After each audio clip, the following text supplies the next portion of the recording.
मैं आपका स्वागत करता हूं और भी जो नए बच्चे इस क्लास के अंदर आए हैं। तो आज मैं सबसे पहले आपको यही समझा रहा हूं कि अगर आप कैबिन क्रू के एयर होस्टेस के इंटरव्यू के लिए जाएंगे तो आप किस तरह से ड्रेसअप होंगे और आपकी पर्सनैलिटी किस तरह की होनी चाहिए है।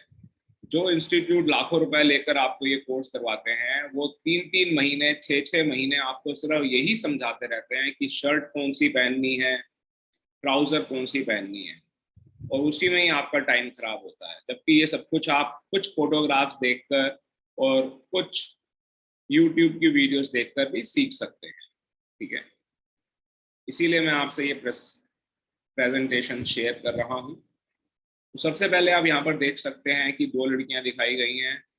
आपकी body weight makes a lot of difference, आपकी अपीयरेंस से थोड़ा जरूर फर्क पड़ता है। दूसरी चीज जो आपको यहाँ पर नोटिस करनी है कि लड़की ने कपड़े कैसे पहने हुए हैं। दोनों ने ही सूट पहना हुआ है, बिजनेस सूट पहना हुआ है। ठीक है, तो अगर आपके पास बिजनेस सूट नहीं है तो आप बिजनेस सूट सिलवाइए। जब भी आप इंटरव्यू पर जाएं बिजनेस सूट पहन कर जाएं। दूसरी चीज जो आपको यहाँ पर नोटिस करनी है वो इन्हों के मेकअप को देखना है कि मेकअप इन्होंने किस ढंग से किया हुआ है। अगर क्योंकि ये फोटोग्राफ पूरी नजर नहीं आ रही है, अगर आप थोड़ा ध्यान से देखें तो दोनों ने ही स्कर्ट पहनी हुई है। मैं ये नहीं कह रहा कि आपका स्कर्ट पहन के जाना ही जरूरी है, पर इस बात को याद रखिएगा कि कोई भी लड़की अगर स्कर्ट पहनती है तो वो ज्यादा कॉन्फिडेंट नजर आती है, पर आपकी स्कर्ट बहुत छोटी नहीं होनी चाहिए और बहुत लंबी भी नहीं होनी चाहिए। नी लेंथ तक आपकी स्कर्ट होनी चाहिए है। फिर यहाँ पर आपको एक और फोटोग्राफ दिखाई जा रही है, दो फोटोग्राफ दिखाई जा रही हैं। तो एक के अंदर आप देख रहे हैं कि स्किन के ऊपर काफी पिंपल्स वगैरह हैं, और एक देख रहे हैं जो बिल्कुल क्लियर है। सबको पिंपल्स होते हैं, ऐसा नहीं है कि नहीं होते हैं, और ज़्यादातर खाने की वजह से होते हैं। तो आप कोशिश करें कि जब आप इंटरव्यू पे जाएं, चाहे आप लड़का हैं या लड़की, आप अपनी स्किन को क्लियर करके चलें। यहाँ पर आपको दो तरह की आंखें दिखाई, दो लोगों की, दो लड़कियों की आंखें नजर आ रही हैं। एक लड़की की आंखें आप देख सकते हो कि लाल हैं। जो लोग बहुत ज्यादा पढ़ाई करते हैं या ठीक से नहीं सोते हैं या स्मोक करते हैं, उन्हों की आंखें। तो आपको अपनी आंखों का भी ध्यान रखना है, क्योंकि इनको भी नोटिस किया जाएगा जब आप इंटरव्यू पे जाएंगे। और फिर आप देख सकते हैं कि यहाँ पर दो लड़कियों के टीथ दिखाए गए हैं। एक लड़की के टीथ बिल्कुल साफ हैं, सफेद चमक रहे हैं, और एक लड़की के दांत थोड़े से पीले हैं। आपको शायद आपके दांत नजर ना आते हो, मुझको जरूर नजर आते हैं, या जो भी आपका इंटरव्यू लेगा उसको जरूर नजर आएंगे। तो ये कुछ ऐसी चीजें हैं जिन्हों को आप इम्प्रूव करना स्टार्ट कर सकते हैं। कुछ और फोटोग्राफ्स मैं आपको दिखाऊंगा कि जब आप मेकअप करें, चाहे आप लड़के हैं या लड़की, तो यहाँ पर आप देख सकते हैं कि इस लड़की ने मेकअप किया हुआ है, पर ये कोई बहुत फ्लैशी मेकअप नहीं है ना। सुंदर लग रही है लड़की, ऐसा नहीं लग रहा कि जैसे इसने कोई बहुत ज्यादा मेकअप किया हो। वही चीज आप इस फोटोग्राफ के अंदर भी देख पा रहे हैं। और यहाँ पर अगर आप देखते हैं तो आपको समझ में आ रहा है कि इस लड़की ने बहुत ज्यादा मेकअप किया हुआ है, जो कि अच्छा नहीं लग रहा है, जैसे कि आप यहाँ पर भी देख सकते हैं। तो आपको इस बात का ध्यान रखना है कि जब आप कैबिन क्रू के इंटरव्यू के लिए जा रहे हैं तो आपको मेकअप कितना करना है। यहाँ पर अब मैं लड़कों के लिए दिखा रहा हूँ कि आप देख सकते हैं कि ये बॉलीवुड के स्टार हैं। इन्होंने बाल देखिए कितने लंबे हैं, और इन्होंने बिजनेस सूट पहना हुआ है। पर फिर भी चाहे ये बॉलीवुड स्टार हैं, आपको अपने हेयर ऐसे लेकर नहीं जाने हैं। यहाँ पर आप देख सकते हैं। तो अगर आप एक लड़के हैं तो कोशिश कीजिए कि आपके बाल, आपका हेयर स्टाइल जो है वो छोटा हो, जैसे कि आप इस फोटोग्राफ के अंदर भी देख सकते हैं। अगर आप लड़की हैं तो बालों को कलर करके ना जाएं, जैसा कि आप देख रहे हैं, तो कोई अच्छा नहीं लग रहा है। जबकि आपके बाल जो हैं बिल्कुल साफ सुथरे, ठीक से टाइड होने चाहिए। खुले हुए बाल भी नहीं लेकर जाने, जैसे कि आप इस फोटोग्राफ के अंदर देख सकती हैं। इसके अलावा मैं लड़कियों को कुछ फोटोग्राफ दिखाना चाह रहा हूं। अगर आप स्कर्ट पहन के नहीं जा पा रही हैं तो भी कोई बात नहीं, आप कम से कम इस तरह से फॉर्मल्स पहन कर जाएं। अदरवाइज बेस्ट होगा कि आप बिजनेस सूट पहन कर जाएं।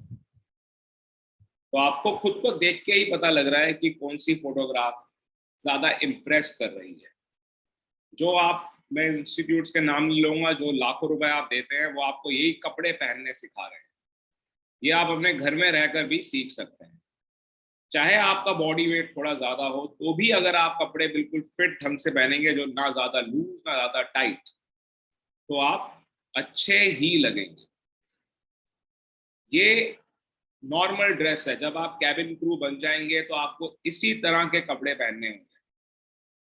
तो जो भी एयरलाइन आपको जॉब देना चाहती है वो देखना चाहती है कि क्या आप इस तरह के कपड़ों में कंफर्टेबल हैं या नहीं, आपको क्या इस तरह के कपड़े पहनने की हैबिट है या नहीं। तो आप देख सकती हैं यहाँ पर इस लड़की की स्कर्ट जो है वो नी तक है, घुटनों तक है, कोई बहुत ज़्यादा छोटी नहीं है और बहुत लंबी भी नहीं है। इसी ढंग से आप यहाँ पर भी देख सकते हैं। अब मैं लड़कों को दिखाना चाहूंगा कि आपकी शर्ट जो हो, अगर आप कोट नहीं पहन रहे हैं तो कम से कम आपकी शर्ट वाइट कलर की होनी चाहिए और कोशिश करें कि आप टाई पहन कर जाएं। और अगर आप बहुत स्मार्ट दिखना चाहते हैं तो आप कम से कम सूट पहन कर जाएं। पर चाहे आप सूट पहने या ना पहने, आपका टाई पहनना बहुत जरूरी है, इस बात को याद रखिएगा। मैं लड़कों के शूज यहाँ पर दिखा रहा हूँ। तो यहाँ पर आप देख सकते हैं ये फॉर्मल शूज का एग्जाम्पल है। इस तरह के शूज अगर आप पहन सकते हैं तो बहुत अच्छी बात है। जिस कलर के आपके शूज हैं उसी कलर की आपकी बेल्ट होनी चाहिए। जी हाँ, अगर आपके शूज ब्राउन हैं तो आपकी बेल्ट ब्राउन होनी चाहिए। अगर आपके शूज ब्लैक हैं तो आपकी बेल्ट ब्लैक होनी चाहिए। यहाँ पर आप एग्जाम्पल देख पा रहे हैं कुछ फॉर्मल बेल्ट्स के। इसके अलावा यहाँ पर आपको सॉक्स दिखाई जा रही है, चाहे आप लड़के हैं या लड़कियां। अगर आप ट्राउजर पहन रहे हैं तो इस बात का ध्यान रखें। पहली फोटोग्राफ के अंदर आप देख रहे हैं लड़के ने व्हाइट कलर की सॉक्स पहनी हुई है जो उसकी ट्राउजर से मैच नहीं कर रही हैं। और दूसरी फोटोग्राफ में आप देख रहे हैं इस जेंटलमैन ने जो सॉक्स पहनी है वो उसकी ट्राउजर के कलर से मैच कर रही है। तो आपकी सॉक्स का कलर आपकी ट्राउजर के साथ मैच करना चाहिए। बिल्कुल एग्जैक्टली नहीं होना चाहिए, बस सिमिलर, थोड़ा बहुत मिलता जुलता होना चाहिए। यहाँ पर आप देख सकते हैं कि टाई की नॉट कैसी होनी चाहिए। यहाँ पर आप एक बार फिर देख सकते हैं कि एक स्मार्ट जेंटलमैन कैसे दिखाई देते हैं। इन्हीं सब चीजों का ध्यान रखकर अगर आप इंटरव्यू में जाते हैं तो आपके सिलेक्ट होने के चांसेस काफी ज्यादा बढ़ जाते हैं। यही चीज सिखाने के लिए मैं आपसे अगर लाखों रुपए ले लूं या कुछ हजारों रुपए ले लूं तो ये समझाने में, टाई पहन के दिखाने में, आपको शर्ट पहन के दिखाने में, मेकअप करने में मैं आपके महीनों खराब कर सकता हूँ। और अगर आप सेल्फ मोटिवेटेड हैं तो आप कुछ फोटोग्राफ्स देखकर भी इनको सीख सकते हैं और धीरे धीरे इम्प्रूव कर सकते हैं। इसीलिए हम कहते हैं कि आप हमारी हफ्ते में एक क्लास ले रहे हैं तो भी आप काफी कुछ सीख पाएंगे। तो जो मैंने आपको आज गाइडेंस दी है इस प्रेजेंटेशन के थ्रू, आप कोशिश करें कि उसको इम्प्लीमेंट करें, अपनी पर्सनालिटी को इन्हांस करने की कोशिश करें। जब आप किसी कैबिन क्रू को देखते हैं या फिर आप गूगल कीजिए, आपको गूगल में फोटोग्राफ्स दिखाई देती हैं कि कैबिन क्रू ने किस तरह के कपड़े पहने हुए हैं, तो उसी तरह के कपड़े पहनने की आपको हैबिट डालनी है। अगर आप ये सोच रहे हैं कि आप जब इंटरव्यू पे जाएंगे तब ऐसा पहन लेंगे तो आप नर्वस रहेंगे। इंटरव्यू की कॉल आने से पहले आपने इसकी तैयारी करनी है, आपने पहले से इसकी प्रैक्टिस करके रखनी है। इसके अलावा मैं आज आपको बहुत अच्छी न्यूज़ देने वाला हूं कि कतर एयरवेज में इंटरव्यू चल रहे हैं।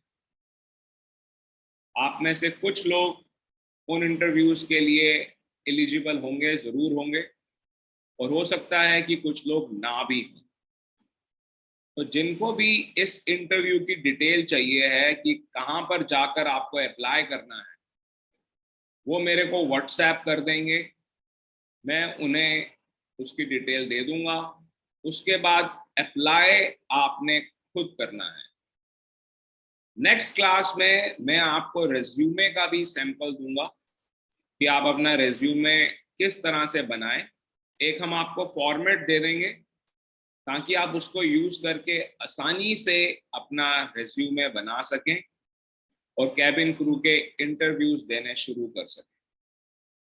मैं आपको इस बात की गारंटी देता हूं कि अगर आप पहले 2 इंटरव्यू के अंदर सेलेक्ट नहीं भी होते हैं तो तीसरे में आप जरूर सेलेक्ट हो जाए, क्योंकि पहले 2 इंटरव्यू आपको इतना कुछ सिखा देंगे जो इंस्टीट्यूट्स आपको लाखों रुपए लेके भी नहीं सिखा रहे। देखिए, समझिए इस बात को, रियल एक्सपोजर क्या है।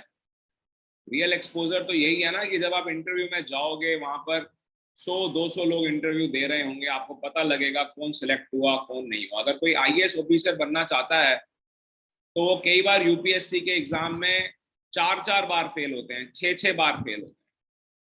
जब आपने साइकिल चलानी सीखी थी तो आप कई बार साइकिल से गिरे और फिर आप साइकिल चलाने लग गए, पर इसका मतलब ये तो नहीं है कि आपने कहा कि जब तक मैं एग्जैक्टली परफेक्ट साइकिल नहीं चलाना सीख जाऊंगा या सीख जाऊंगी, मैं साइकिल पे बैठूंगा ही नहीं या बैठूंगी नहीं। पहले तो आप गिरने के लिए ही साइकिल के ऊपर बैठे। इसीलिए पहले 2 इंटरव्यू आप ये समझ के दीजिए कि आपने फेल ही होना है। हाँ, अगर आप बहुत अच्छी तैयारी करेंगे तो आप बिल्कुल पास भी हो सकते हैं।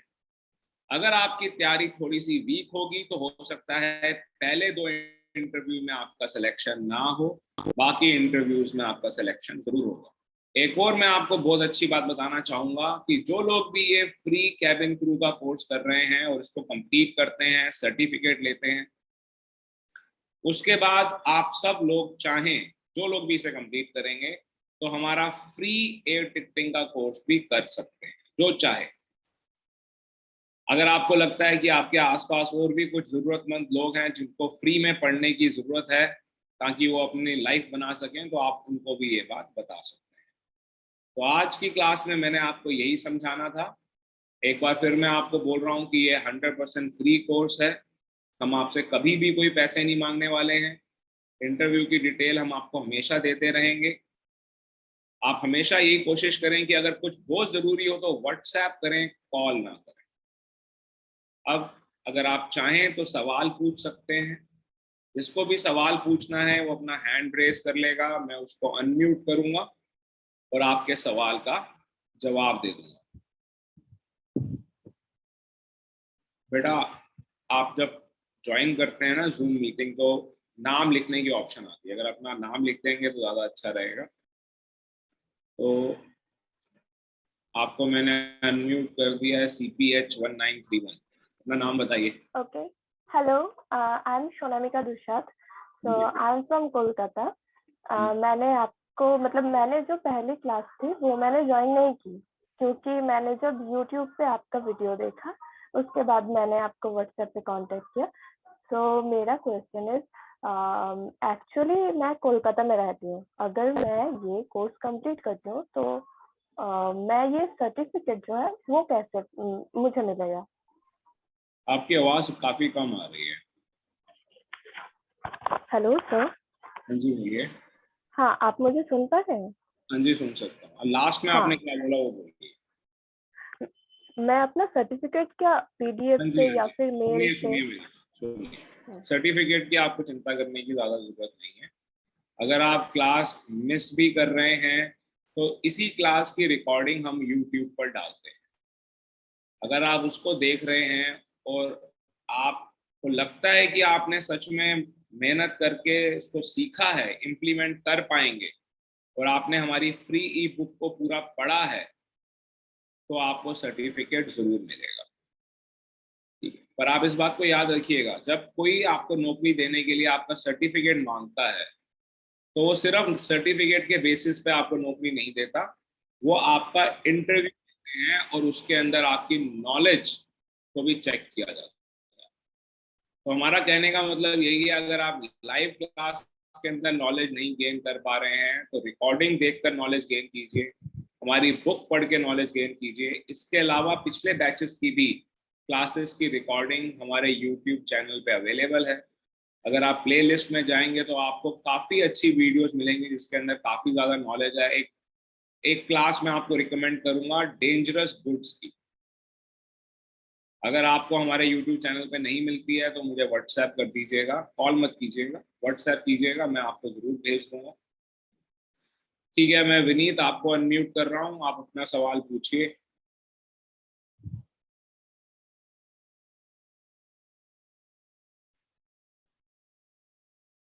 बोलिए विनीत, क्या सवाल है आपका? सर मेरा ये सवाल है सर, क्या सर कैबिन क्रू के लिए सर इंग्लिश कंपलसरी है? बड़ा अच्छा सवाल है आपका। इस सवाल का जवाब मैं कई बार दे चुका और एक बार फिर मैं दे दूंगा आपको ये जवाब, क्योंकि इसका जवाब आप लोगों को खुशी करेगा। सबसे पहले आप इस बात को समझिए कि हर एयरलाइन को अपनी कंट्री के लोगों को भी खुश करना है कि नहीं करना। तो उनको वो लोग भी चाहिए हैं जो लोकल लैंग्वेज बोल सके।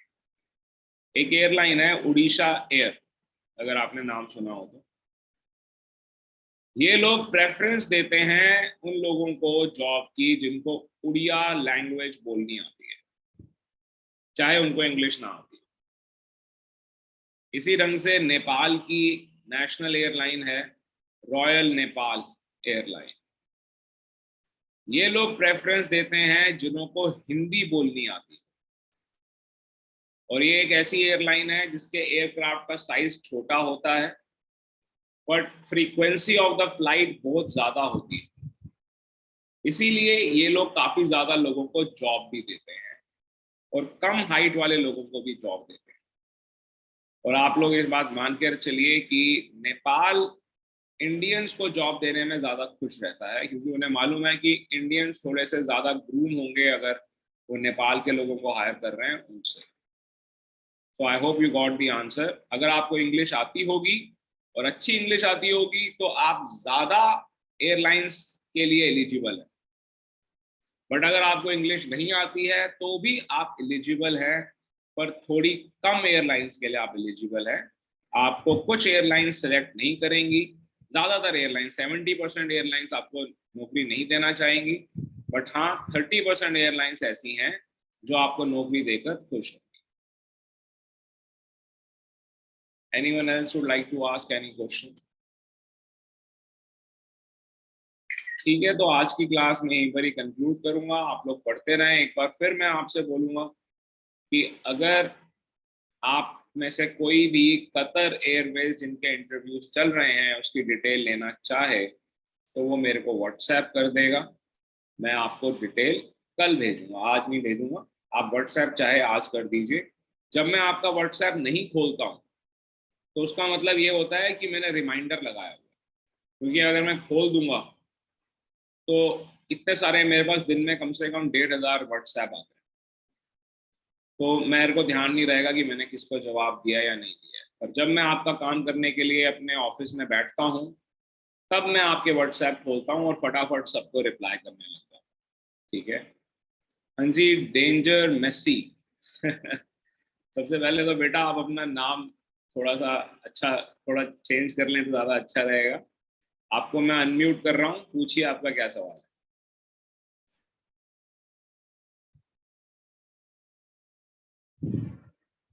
बोलिए, मैं आपको नहीं सुन पा रहा हूँ, आपकी कोई आवाज़ नहीं आ रही है और किसी को भी नहीं आ रही। ठीक है अंश, मैं आपको अनम्यूट करूँगा।